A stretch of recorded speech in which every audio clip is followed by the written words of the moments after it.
조커 다들 재밌게 보셨죠? 사물에 숨겨진 의미나 감독이 뭔가를 숨겨놓은 게 아닐까 하면서 눈이 빠져라 5회차를 달렸지만 이런 지엽적인 부분들은 의미가 없었음을 마지막 회차 때 깨달았습니다. 조커가 갖고 있는 메시지는 너무나도 강하고 명확하더이다. 폭력을 조장한다! 와 폭력 짱짱맨! 불타는 사회! 와 사회 전복! 이딴 거 아니더라고요. 자격 미달의 극단적인 평론가들 말을 듣고 괜히 걱정했는데 폭력 미화물이라기보단 날 것 그대로를 아서의 시점으로 보여주는 조커는 오히려 폭력에 대한 경각심과 치열하고 처절하게 살아온 우리네 사람들에게 위로를 해주는 영화라는 생각이 들었습니다. 황금 종려상을 받고 수많은 극찬을 받은 영화지만 그래도 아쉬운 부분이 있었을 것이고 저 또한 그랬습니다. 오늘은 4가지 소주제로 주관적으로 본 조커 영화의 의미, 조커에서 아쉬웠던 단 한 가지 부분, 아서 플렉의 4가지 이름, 히스레저와 호아킨 피닉스 둘 중 누가 더 연기를 잘했는데? 를 다뤄보도록 하겠습니다. 바로 가시죠.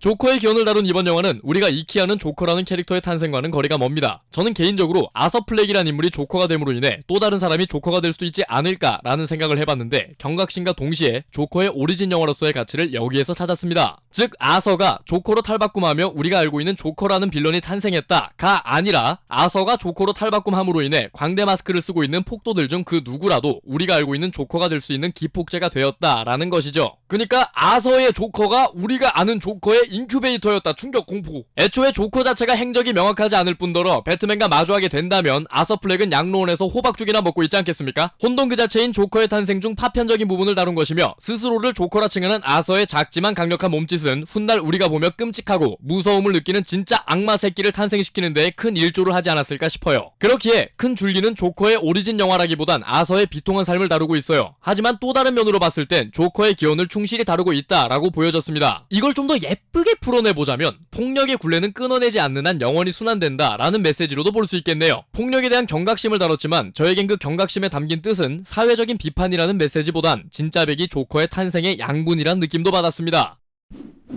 영화라는 허구의 이야기를 진행시키기 위해선 희생해야 되는 부분들이 분명 있을 겁니다. 현실성을 다소 포기해야 될 때도 있고 고증을 포기해야 될 수도 있고 스토리의 진행을 위해 개연성의 핀트가 조금씩 엇나갈 수도 있죠. 조커를 감명 깊게 본 저로선 이 개연성의 희생이 좀 아쉬웠습니다. 우리네 상식으로 시작이 힘들지 시작이 반이다라는 얘기가 있죠. 아서가 첫 살인을 저지르는 장면 다들 기억하실 겁니다. 그 금융맨 닥트리오한테 린치당하다가 빵빵 쏴 죽이는 거. 사실 인물의 생각이 변하게 되는 첫 계기죠. 조커라는 영화에서 가장 큰 이벤트라고 봐도 무방합니다. 근데 이 첫 계기의 시발점이 좀 아쉬웠어요. 어떻게 보면 조커로 변하게 되는 가장 큰 첫 번째 사건인데 이걸 너무 1차원적으로 풀어낸 것이 아닌가라는 생각이 들더라고요. 몸 지키라고 총 쥐어주는 애나 그걸 준다고 넙죽 받는 애나 아서에게 저항의 수단인 총이라는 소재를 너무 쉽게 건네받은 것이 아닌가라는 생각이 들더라고요. 물론 그 시대의 미국에선 총기를 구하는 게 어렵진 않았겠지만요. 첫 계기의 원인을 얼렁뚱땅 넘어가서인지 처음을 못 풀어내니 뒤로 가면서 충격적인 이벤트들을 나열한다라는 느낌을 받았습니다. 이렇다 보니 아서 플렉이 불쌍한 사람이고 이렇게 행동할 수밖에 없는 상황이야 라고 영화가 열심히 연설하는 듯 했습니다. 아서에게 공감대를 형성하고 생각을 전달받는 게 아니라 상황을 영상으로 열심히 이해시키는 느낌이랄까요. 그래서 이런 반응들도 있죠. 아니 풀어줄 거면 다 친절하게 설명을 해주든가 안 보여주고 휘리릭 넘어가는 부분들은 대체 뭐야. 메시지도 확실하고 임팩트도 확실하지만 개연성을 희생한 부분은 아쉽게 다가왔습니다.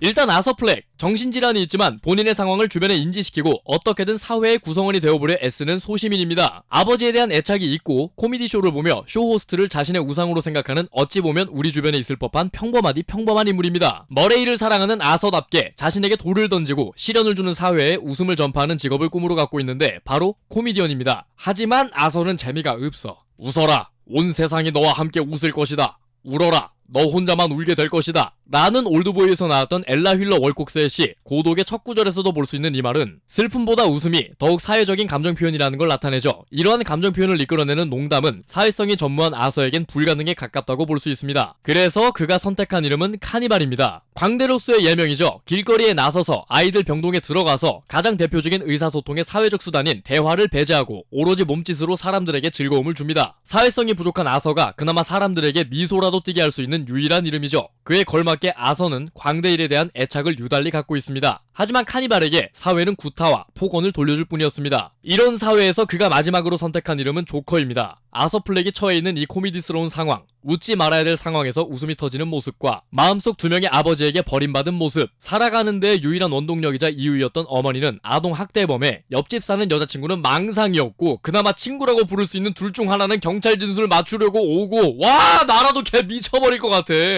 결국 이 모든 상황을 받아들이고 포기해버린 아서. 당연히 아서 플렉으로서의 알맹이도 없겠지. 내가 아닌 거야. 그렇게 꿈꾸던 머레이쇼에 출연해서도 아서 플렉이 아닌 조커로 출연하게 되죠. 정말 신락같이 남아있는 자그마한 아서가 넉넉 문을 두드려 보지만 돌아온 건 비웃음뿐이었습니다. 그는 그렇게 아서 플렉이라는 껍데기를 탈피하고 조커로 변모하는 데 이릅니다. 그 당시에 혼돈을 가져온 조커는 태풍의 핵마냥 폭동의 한가운데에서 우아하게 춤을 추며 아서 플렉이 받지 못했던 사람들의 관심을 받게 됩니다. 하지만 그 관심을 마냥 즐긴다기보다는 내면이 텅 비어있는 듯 흐릿한 눈과 몸짓으로 춤을 추는 그에게 어딘가 측은하면서도 돌아오지 못할 강을 건넜다는 회한마저 느껴집니다. 마지막 이름은 해피인데 유일하게 본인이 선택하지 않은 이름이자 폭력의 최초 가해자인 어머니가 항상 행복하라고 붙여준 애칭입니다. 가장 밝은 이름이면서 가장 역설적인 이름이기도 하죠. 아서에게 어쨌든 웃음을 준 건 어머니입니다. 학대로 뇌를 다치게 해서 말이죠. 그런 아서가 진정으로 해피해지는 순간은 그의 언해피한 웃음의 원인을 제공한 어머니를 살해하고 나서부터입니다. 해피라는 애칭을 붙여준 어머니가 사라지고 나서야 비로소 진정한 웃음을 찾은 아서의 역설적이고 부조리한 삶을 관통하는 이름이 아닐까 싶습니다.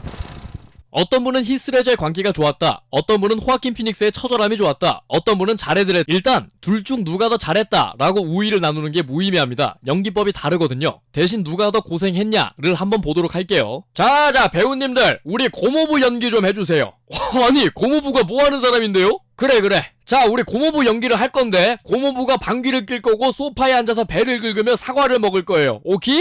연기해주세요. 이 경우가 다크나이트의 조커입니다. 고모부의 습관이나 살아온 생애, 말버릇 등을 배우가 직접 창조해내야 되죠. 아니 감독님 고모부가 누군지 어떻게 알겠어요. 자 우리 고모부 연기를 할 건데 우리 고모부가 어떤 사람이냐면요 70년대에 태어나서 3남매 중 막내로 태어나셨고 어머니 영향을 많이 받으셔서 요식업에 종사하고 계신 분이거든요. 성격은 굉장히 온화하시고 머리가 희끗희끗한데 방귀를 자주 끼고 사과를 좋아하세요. 이해가 좀 가셨나요? 연기해주세요. 이 경우가 조커의 아서 플렉이죠. 고모부의 습관, 좋아하는 것, 살아온 생애 등을 감독이 직접 부여해줍니다. 아무래도 캐릭터 빌딩을 하기에 수월하겠죠. 고작 연기를 2년밖에 안 해봤지만 알 수 있는 건 정보를 취합할 수 없는 상태에서 결과만으로 인물을 역창조해내기란 정말 고통스럽습니다. 다크나이트의 조커는 기원이 짤막하게라도 나와있지 않을 뿐더러 왜 또라인지, 왜 범죄를 일으키고 다니는 건지, 왜 배트맨 사생팬인 건지 자세하게 나와있지 않아요. 그렇다면 히스레저는 했었던 것들이 아니라 해야 될 일들로만 조커의 생애와 버릇 등을 창조해내야 했었다는 겁니다. 즉 인물의 서사가 없다 보니 히스레저 본인으로부터 출발하는 게 아닌 조커로부터 출발하는 연기를 한 거죠. 이렇듯 배우가 캐릭터 자체가 되어 연기하는 메소드 연기를 한 겁니다. 반면 조커를 보자면 아서 플렉이 왜 미쳐가는지, 왜 아버지라는 존재에게 집착하는지, 왜 웃을 수밖에 없는지, 왜 살인을 하는지 스크립트가 친절하게 전사를 부여해줍니다. 배우는 거기에 맞춰서 캐릭터를 구축하면 돼요. 기자들이 써냈던 기사인 호아킨 피닉스의 메소드 열연은 잘못된 말이라는 거죠. 호아킨 불사조가 연기를 못했다! 라는 게 아니라 다크나이트의 히스레저에 비해선 조커의 호아킨 피닉스가 아서 플렉이란 캐릭터를 빌딩하는 작업이나 그에 맞는 감정 표현, 버릇 등을 창조해내기 수월했을 것이란 겁니다. 이렇듯 호아킨은 배우가 극의 흐름을 따라가는 서사적 연기를 한 것이죠. 그래서 히스레저와 호아킨 피닉스의 연기를 두고 우위를 논하는 것은 배우가 캐릭터에 얼마나 잘 녹아드느냐, 배우가 이야기 속에 얼마나 잘 녹아드느냐 같은 취향 차이일 뿐 누가 더 잘했네 못했네는 좀 소모적인 논쟁거리가 아닐까 싶습니다. 금연 중이신 분들은 니코틴 패치 8장 붙이고 들어가세요. 영화 다 못 보고 나올 수도 있으니까요.